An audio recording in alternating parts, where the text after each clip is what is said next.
Right now it is time to bring in Arthur Schwartz, the food maven. Arthur joins us on a Monday morning. We talk about food, we talk about recipes, and it won't be any different today. We say good morning to Arthur. Good morning, Arthur. Good morning, Marshall. I really don't want to talk about food. But here I am. It's so hot I don't even want to think about food. I don't know. Has it been murderous up there? It's been very hot, but this summer, over the winter, there's a brand new air conditioning company called Capsule, begins with a K, and their air conditioner is about $800 an air conditioner, okay? But this winter they had a sale, $500 a piece. And I had old air conditioners, and so I purchased two of them, and I put them in. And Arthur, they are the quietest air conditioners. This is what I'm looking for. Yeah, they are the quietest air conditioners I've ever had, both inside and also outside. So and they're very easy to. And the brand again? Capsule, Kapsul. Kapsul. I'll have to check this out because my air conditioners are over 20 years old, and they work fine. Gotta say, Panasonic. I'm looking; they're all Panasonic. They're not quiet. Oh, In fact, I'm now going to turn the air conditioner is right next to me, and I turned it off because I thought it was too noisy for the radio. But I just turned it back on, and we'll see. Okay. It does get its quiet times. Maybe it'll behave itself right now. Well, these air conditioners are so quiet. Air fresheners, the air fresheners and the air filters, are louder than this air conditioner. Oh, well, right now it's behaving itself, so let's proceed here. All right. But I'm not, listen, my kitchen, my kitchen is adjacent to my office, which is where I'm sitting right now, and the air does get cooled in the kitchen somewhat, but I've complained about this for many summers. I think it's both my refrigerators give off a lot of heat, and my stove, although I love it, it gives off a lot of heat. So I don't really want to eat or cook in here on days like this, but I've been forced to. I did yesterday turn the oven on because I wanted to finish off this great steak that I'd purchased and needed to cook. I have no outdoor space, and I never got standing over a hot grill. I don't see where that was any... Ooh, yes, the meat's going to taste better, but that was an alternative to be in the kitchen. What I eat in these days is mainly cold food, and I'm not averse to eating cold pasta, of which I have a whole repertoire of cold pasta dishes. I was thinking about this yesterday, actually talking about it yesterday with my next-door neighbor, who is also of Eastern European descent, and both of us, our go-to dish when the weather gets like this is noodles with cottage cheese. And the noodles do not have to be freshly made. You can make the noodles in the morning when it's possible to bring water to the boil, and then just dress them with some butter. And then later on you could put on your cottage cheese. But I actually like it when the noodles are hot and the cottage cheese sort of melts a bit. But that's just one of a zillion things I can do with noodles in the summer. But here's one. I don't make this often enough, but, when I have to put my mind to what I'm going to talk about on Monday morning, I thought about this one, and here's the recipe I actually have in my files. I'm not sure that this was ever published, but it's, I would call it sugo crudo, raw sauce. Crudo means raw. And I made this penne con sugo crudo, but you can do other pastas. I like a tubular pasta here. But the sauce is not a sauce. It's just a whole bunch of chopped stuff. So the chopped stuff is a third of a cup to a half a cup of minced celery, a third of a cup, more or less, of minced onion. However, this is my old recipe. These days, I'm more likely to use scallions, a third of a cup of finely minced scallion. A generous cup, meaning an overflowing cup, of cherry tomatoes, and I cut them into small pieces. It really depends on the tomato, how small you want to go. A quarter of an inch is plenty small, but you can just cut them into quarters if you like. Raw garlic. I use a lot of raw garlic, and by the way, I have no problem with aglio olio, with raw garlic and raw olive oil. Aglio olio means garlic and oil, and most people cook the garlic in olive oil and then put it on top of the pasta, maybe with some hot pepper and parsley, one or the other or both. However, I prefer it all raw. Raw garlic, raw olive oil, boil your pasta, eat it hot, eat it cold, any which way, salt, pepper, hot pepper if you like, and that's all you need, to me.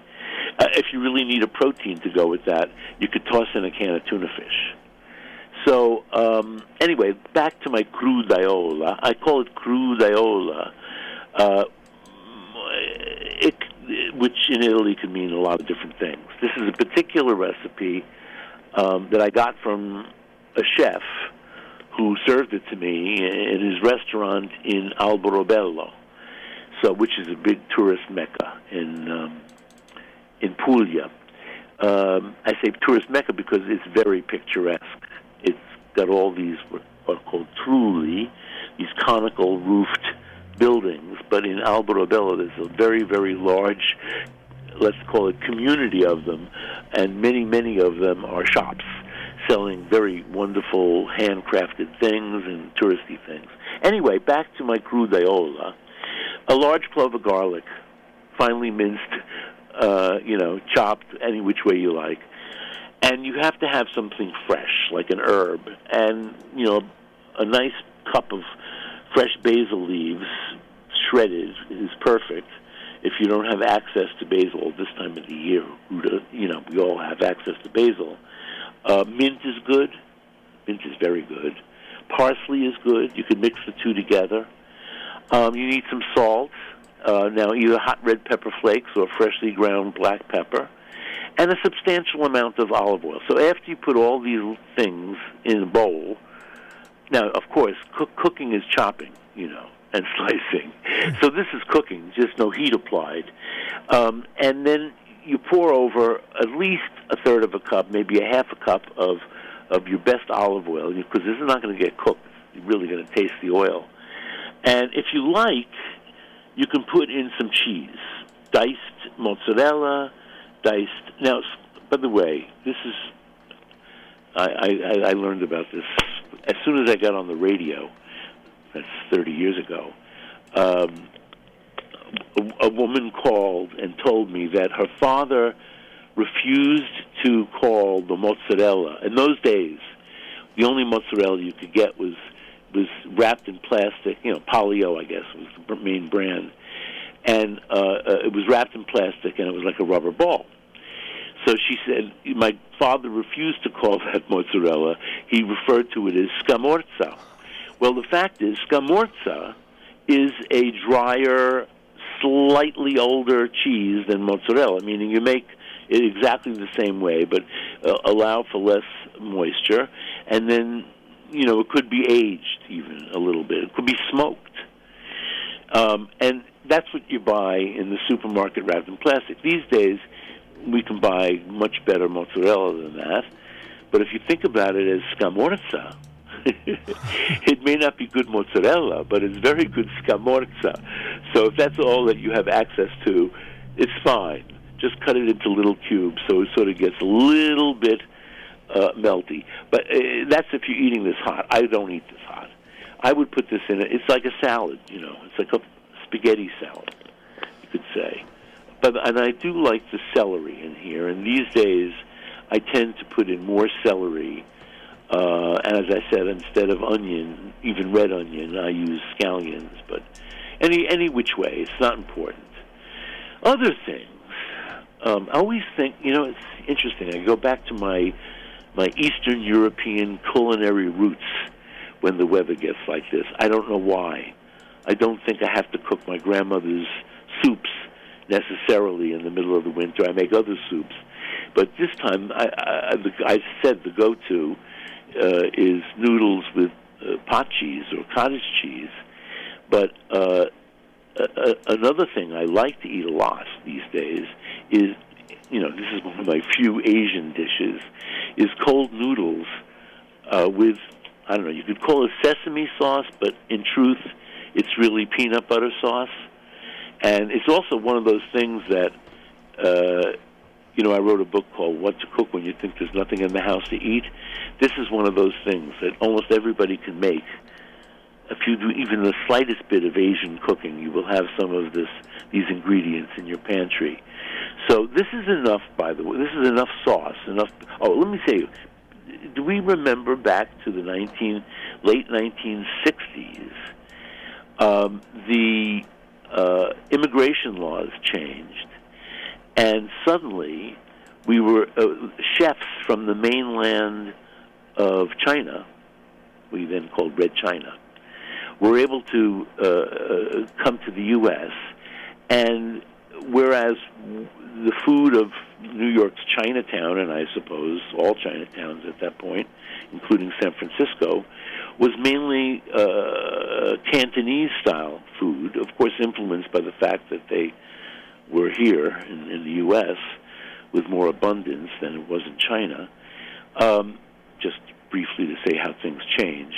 But anyway, new chefs came in, and including chefs from parts of China that were not Cantonese, not Canton, including a man named Shorty. I don't know what his real first name was, but his last name was Tang, Shorty, and everybody called him Shorty Tang. And he opened in 1969, just a year after the immigration laws changed. He opened up a restaurant in Chinatown called the Hua Huan Szechuan Inn at 40 East Broadway. There is still a Hua Huan Szechuan Inn. I should say again, because it closed many years ago, but then was reopened. I'm not sure if it's in Shorty's family or not. But anyway, Shorty died soon after he came to the U.S., and his family carried on after him as if he was not dead. In fact, in 1977, you've got to remember this is 6 years after the guy died, a guidebook cited him as being the culinary teacher of almost every Szechuan chef in town. They seem not to know that he'd already been dead for 6 years. Anyway, the noodles, this recipe is supposedly the original cold noodles with sesame sauce. Now, I used to go to this restaurant in the late 60s, early 70s, and there were other things that you ate there besides the noodles. But for some reason, a good reason, it's a terrific dish. It's easy to make. The recipe is everywhere. It's probably online somewhere. I didn't even look. I made this for many years when I had no kitchen to speak of, when I lived in Tudor City.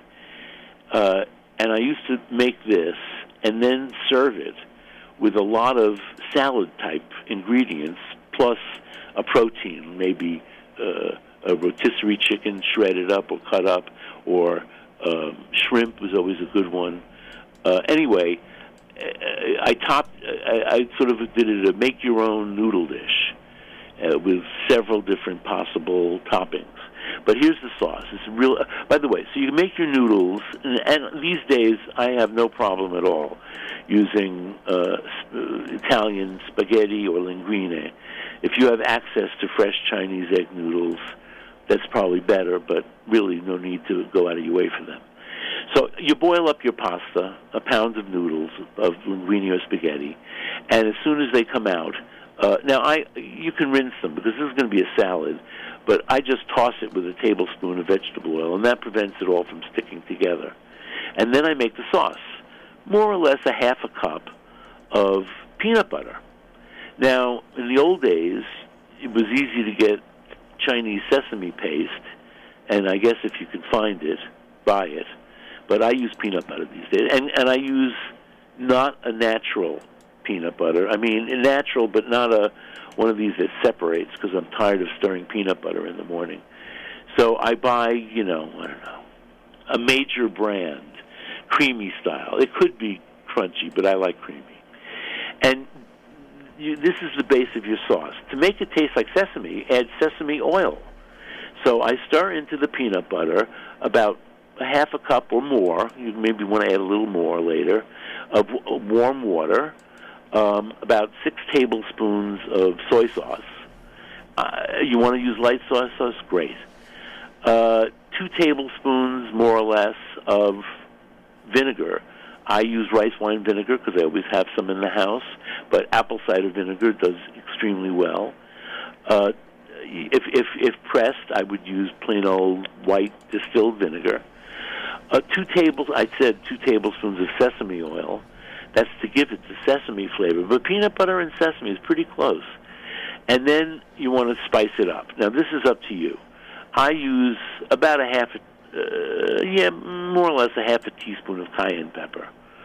But you could go up to a teaspoon if you really like it spicy. A tablespoon of sugar, a teaspoon of salt. You're going to need a little extra salt. A tablespoon of finely chopped garlic. That's going to be like 2 large cloves of garlic. And that's it. Stir that all together. And when you're ready to serve, toss this with the noodles and coat them with the sauce. And then garnish the whole thing with sliced or chopped scallions, cucumber, and if you like coriander, fresh coriander, cilantro. I don't know. One of these days I have to do a little research on this and find out why we call fresh coriander cilantro and coriander seed coriander. But in English, in parlance, that's what it is.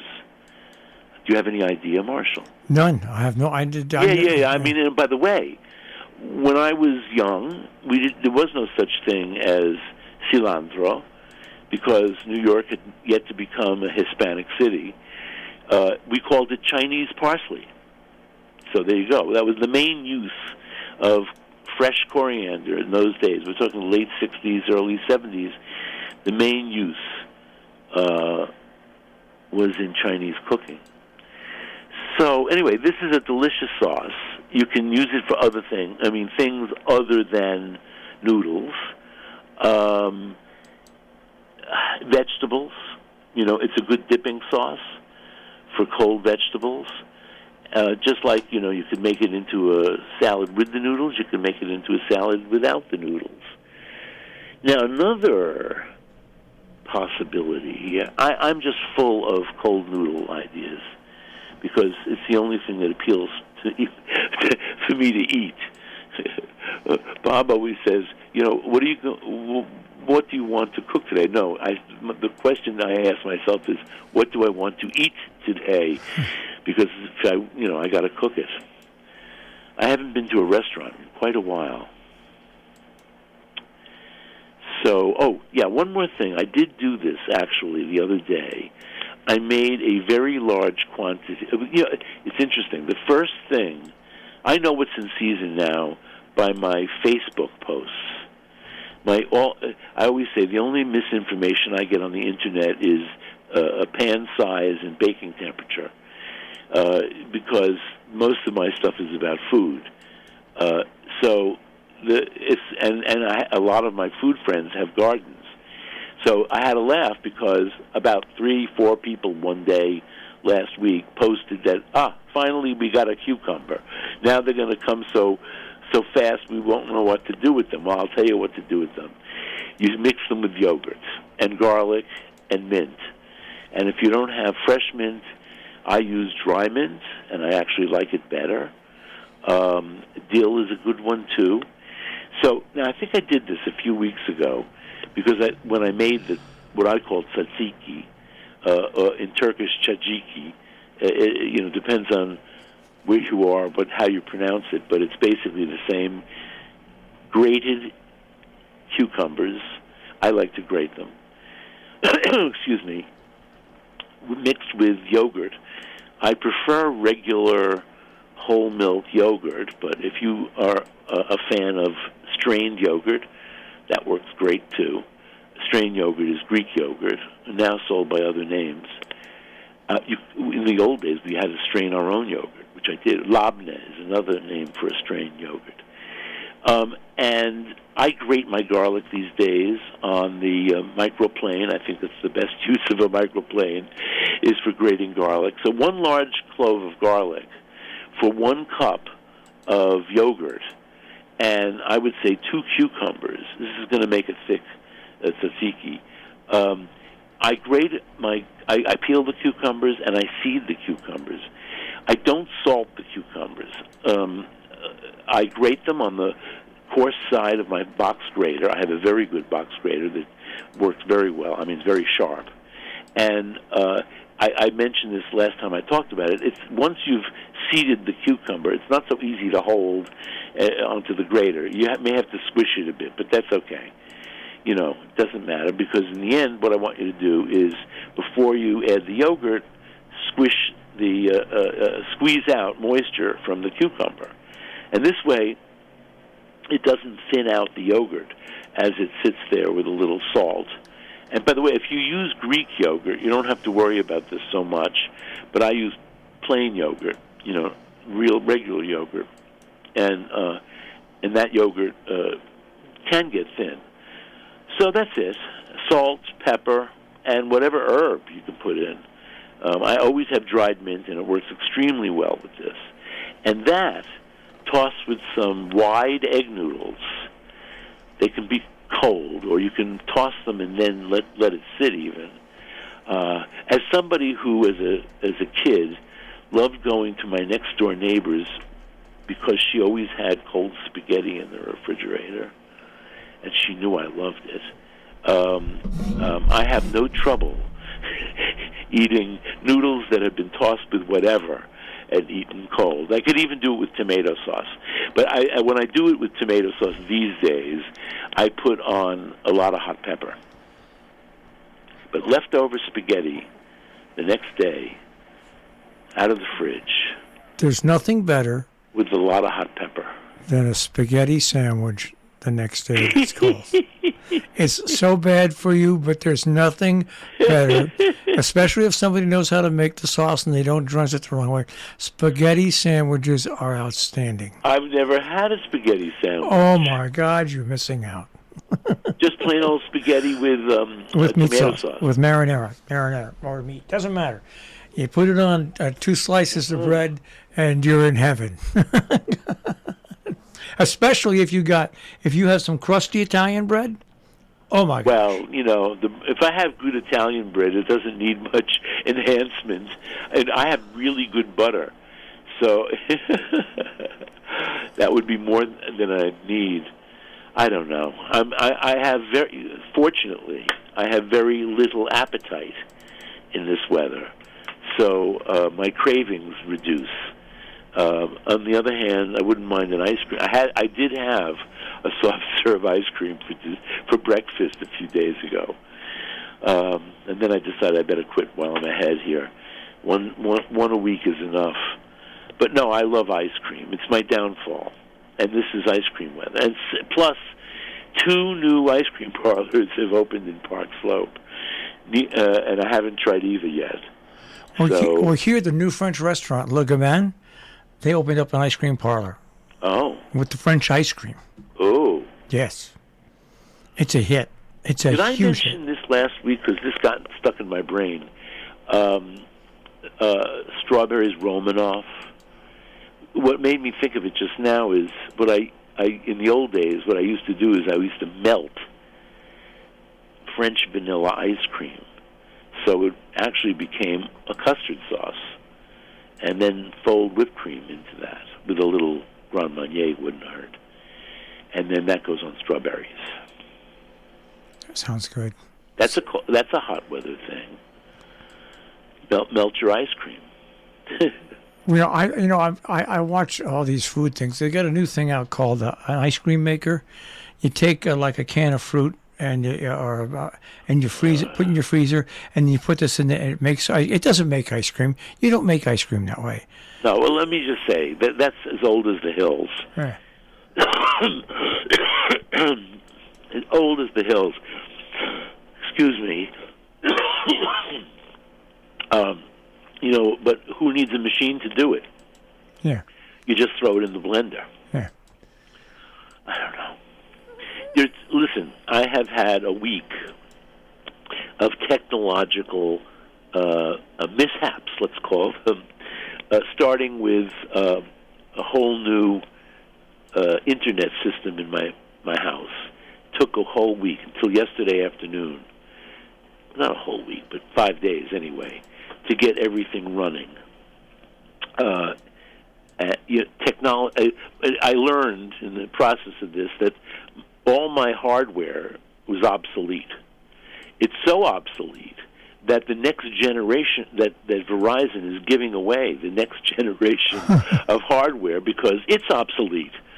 So I actually paid some money to have the latest and greatest installed, figuring at least I'll get maybe 10 years out of it before my TV only needed 2 plugs, one for the wall and one for a tiny cable.